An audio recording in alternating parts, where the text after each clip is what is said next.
Hello guys, hi. Just let me know in the comment section if everything is proper, the audio, video, everything.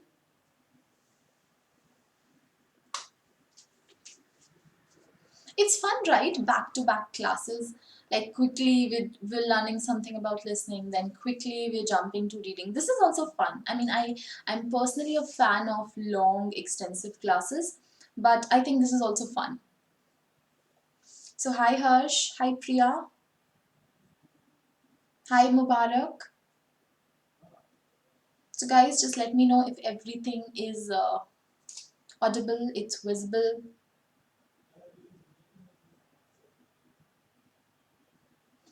Right. So ready? Let's crack it. So let me tell you one thing very common in both the test, listening and reading, that they are very similar. Like listen to me. What is happening essentially? Some questions you could say filling the gaps, okay? In your listening, what will happen? You will hear a lot of information. You're hearing the information. Okay, so blah blah blah, this is this and this person are best friends, they are going together, they've known each other for these many years, this all of this you're listening. Now what will happen in reading? Same, filling the gap question. I mean, there are a variety of questions, but let's take the example of gap filling question. Filling the gap, okay, what will you do now? You will read. You read the information. So the same thing that you were hearing earlier, now you just have to read it. Everything else is the same, right? I bet no one has ever told you that listening and reading are essentially the same, but yes, they are, because the concept is the same. Answer is right in front of you. What happens in the writing exam? You have to create your answer. What happens in the speaking exam? Creating your answer. Can you create your own answer here? Can you create your personal answer? No. Whatever is given in the text, you have to find your answer from there. Similarly, in listening, can you create your own answer? No. Whatever you hear, you have to find an answer from that. Right, guys? No doubts here? Clear? Yeah. Keep commenting. Let me know who all are here, what all we're planning to do today. So, yes. Now your top tips for reading, okay, will be very similar to listening. Yes. People keep confusing you. Like I told you yesterday in my Unacademy special class also, how a lot of tips and strategies are just a waste of time. Okay. So yes, in your listening and in your reading, many strategies will be the same. So let's start with the top 5 that you need to score good in your reading examination. Now, the first one is of course to pay attention. Why? Because every word is important. You know how in English every punctuation, every comma, every full stop, every single adjective, every word, every tense has a specific meaning, and by changing any one of these you can change the meaning of the sentence or of the paragraph. So if you're not attentive enough, if you're not carefully reading it, then your mind is processing something else. You're reading something else and your mind is processing something that's entirely different. Okay? So, of course, you have to pay attention. Don't get distracted in your examination. Why? Because the reading exam will go on for 60 minutes, 1 hour. 1 hour is a really long time. हम bore हो जाते हैं, distract हो जाते हैं, थक जाते हैं, किसी को नींद आ जाती है, right? So drink water, do whatever you can to stay alert for the entire time period.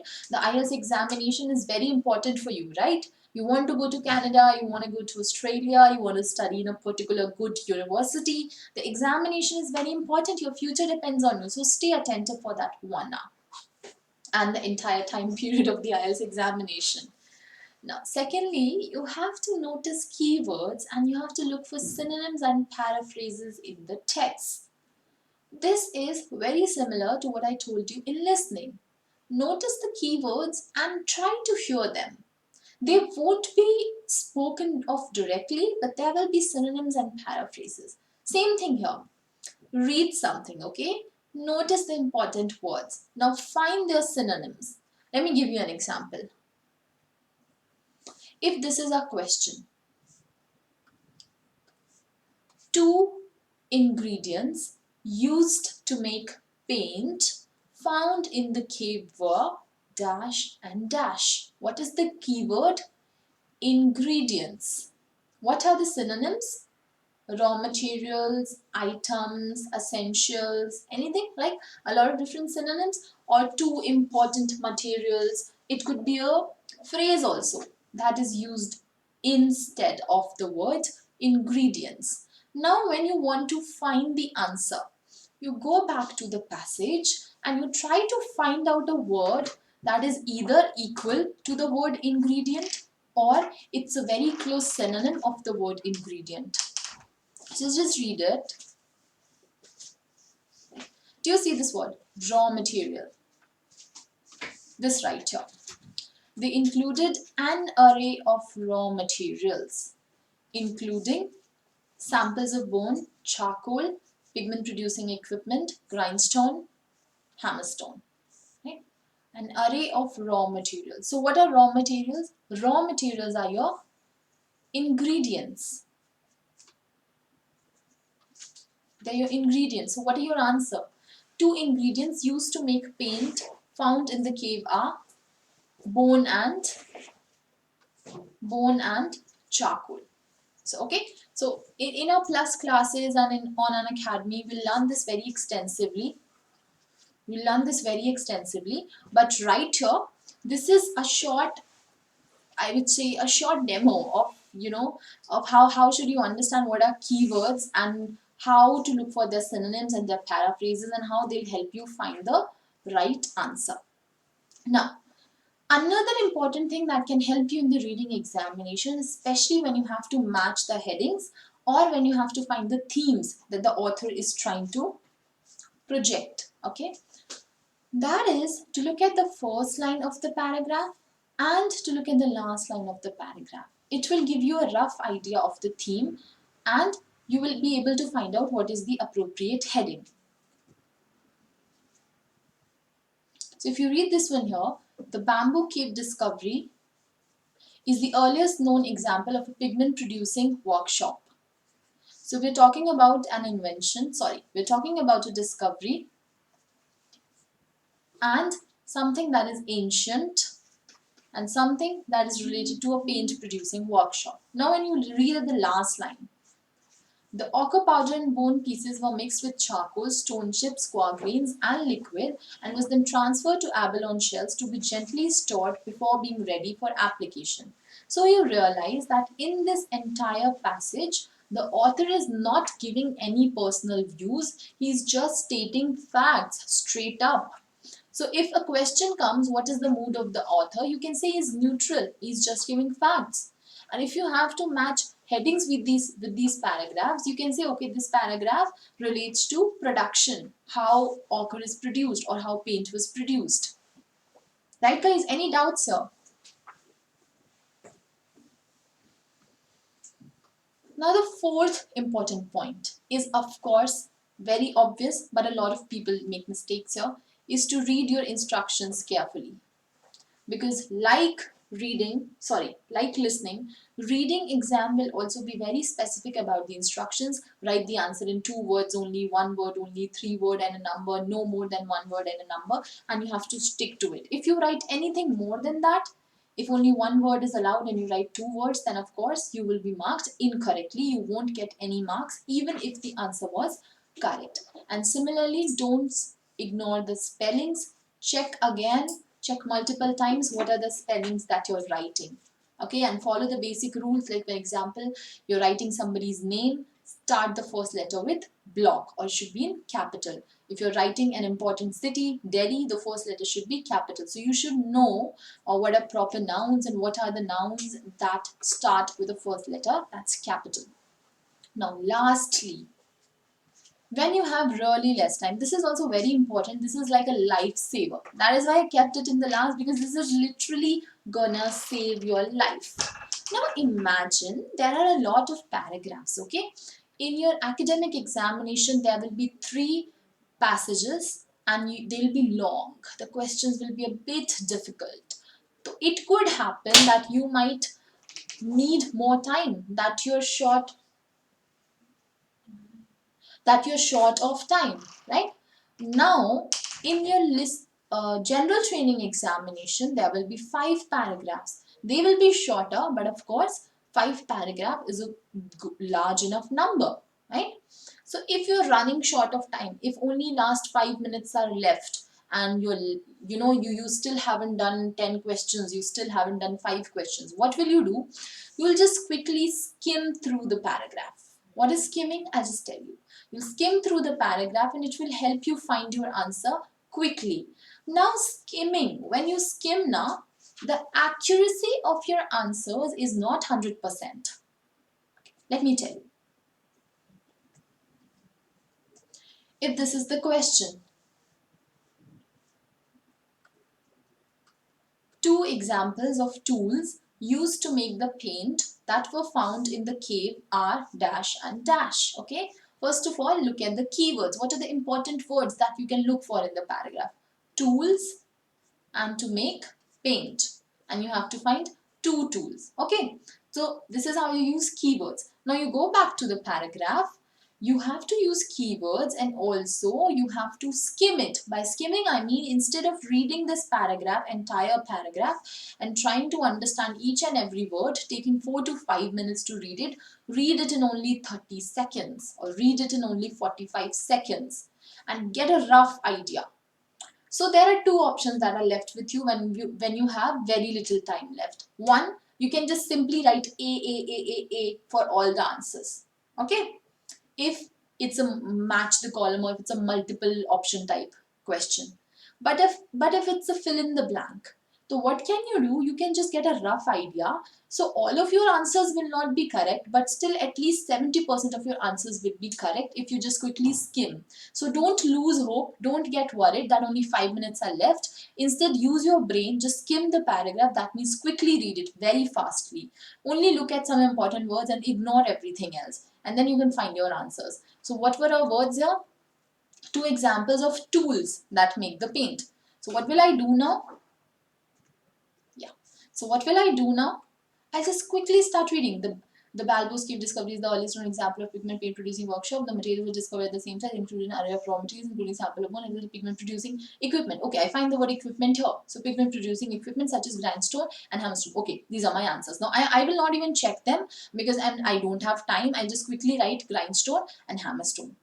These are correct in this scenario, right? So there's a 90% chance that mostly the answers that you find in last minute when you skim the paragraph will be correct, right? So these are our top 5 tips to score good in the reading examination. To pay attention in the exam on your text on each and every word, to notice the keywords and look for the synonyms and paraphrases of those keywords. Thirdly, the first line and the last line of a paragraph will help you understand a lot about the theme and the heading that you should match with it. Read the instructions carefully. The fourth one, follow these instructions. If you write more than the limited amount of words that are needed, the answer will be marked incorrectly, and at the same time, don't ignore the spellings. Fifth and the last one, skim. You can skim the passage if you have less time. If you want to do something quickly, just skim the passage, find the answer and move on. Hi guys, I hope this was helpful. I see the comment section. You people are here, but there are no doubts. If you still don't have any doubts, that's very good. But if you have some doubts, let me know. Keep asking me. Now again, let me give you a brief overview of how much do you have to score out of 40 to get a desired band that you need. Now, if out of 40 questions, I'm talking about the academic examination. If you do 35 questions correctly, you will get a band 8. It's very easy. आप 5 question गलत करके आओ, कोई नहीं रोक रहा आपको. 5 question गलत भी करोगे फिर भी आपको 8 बैंड मिल सकता है अगर 35 क्वेश्चन सही हैं. तो that is a very achievable goal, right? ये हम अचीव कर सकते हैं ना. 35 क्वेश्चंस तो हम सही कर सकते हैं 40 में से, right? So yeah. And 7, a lot of you are looking for a 7.5, right? So minimum 30 questions is something that you need to do correctly. Now in your general training examination, देखो, reading in the general training is generally on familiar topics. Topics like work, job, education. Here the topics are, of course, academic. They become technical, like research, discovery, invention on any particular topic, going deep into it. So they become a bit more scholarly, academic here, and there are only 3 passages and you need to score this much to get a nice band. Now in general training there will be 5 passages on familiar topics, and यहाँ पर the marking criteria is a little bit different. For 35 questions, you are getting a band 8 in the academic reading. But if you do 34 questions correctly in the general training reading, you get only a band 7. So for general training people, you have to pay extra attention. You need to do as many questions correctly as you can. But I won't say general training is easy, but yes, it's not very technical. So it's not difficult to score good in the general training examination. Indeed, a lot of people consider general training reading much easier than the academic reading. So try this out. This is going to help you. Always aim for a minimum of 35-37 marks. And once you start getting those marks in your practice exams, you will definitely get a good score in your actual reading test. So that is all for today's class, guys. I always tell you that only practice is not going to help you. First, you have to learn, you have to join a good course, reliable teachers, right guidance. Then you practice with them, and what are the mistakes that you make? You should get feedback and you should improve upon that feedback. So it's a continuous cycle of learning. No, every step is important. Only practice just one thing alone will not help you. You definitely need guidance. Okay, so come to Unacademy. Unacademy is one of the best apps in the best education platforms in the world. There are a lot of educators, everyone is qualified. That is the most important part, guys. A lot of people have been teaching IELTS on YouTube and on whatnot platforms, but most of them haven't cleared the exam themselves. They're not even qualified. So yeah, you'll find qualified teachers and it's very affordable. 1 month subscription is only for 2,700 rupees. After you use my referral code AAYUSHI here, you'll get the subscription for 2,430 rupees. That means a 10% off. Now, another information. If you're one of the regular students on the Unacademy app, you would have earned some credits. So when you watch videos on Unacademy, for every minute that you watch, you get some score. That is called credit. So you can get your credit to avail a 10% off. You can use my referral code AAYUSHI to avail another 10% off. So total a 20% off. When you're going for a subscription that is longer than 1 month, that means 3 months, 6 months, 12 months, 24 months. Okay, and there are a lot of benefits of coming on Unacademy. Multiple live classes, doubt clearing sessions. If you use my code, I pay a lot of personal attention to my students. I call them, I make sure that we are constantly having discussions and interactions on the phone, and I take their speaking interviews. I send them a lot of study material and I complete the course in 30 days. Then we can focus on your weak points and other problems. But basic course we complete in 30 days and you can join me anytime. Within 30-day period, we'll complete your entire syllabus, right guys? So follow me on Unacademy if you haven't still, so that you don't miss any of my classes. You can search AAYUSHI I'm one of the top educators on Unacademy, and yes, you can follow me there. If you have any other doubts, you can follow me on Telegram. Telegram is another app. It's just like WhatsApp, slightly better, I guess. So yeah, IELTS by AAYUSHI. Yeah, you can find me here. Talk to me. Any doubts regarding subscriptions, any doubts regarding preparations, keep coming to the live classes, keep interacting, and keep learning. So, you live in a very good age and era where there are a lot of platforms, a lot of teachers, verified people to help you score good in your IELTS examination. You don't have to pay that heavy, costly fee of an online coaching, and most of them are not even qualified enough. So yeah, we're sure. Let's crack it. Bye bye, guys. Good night.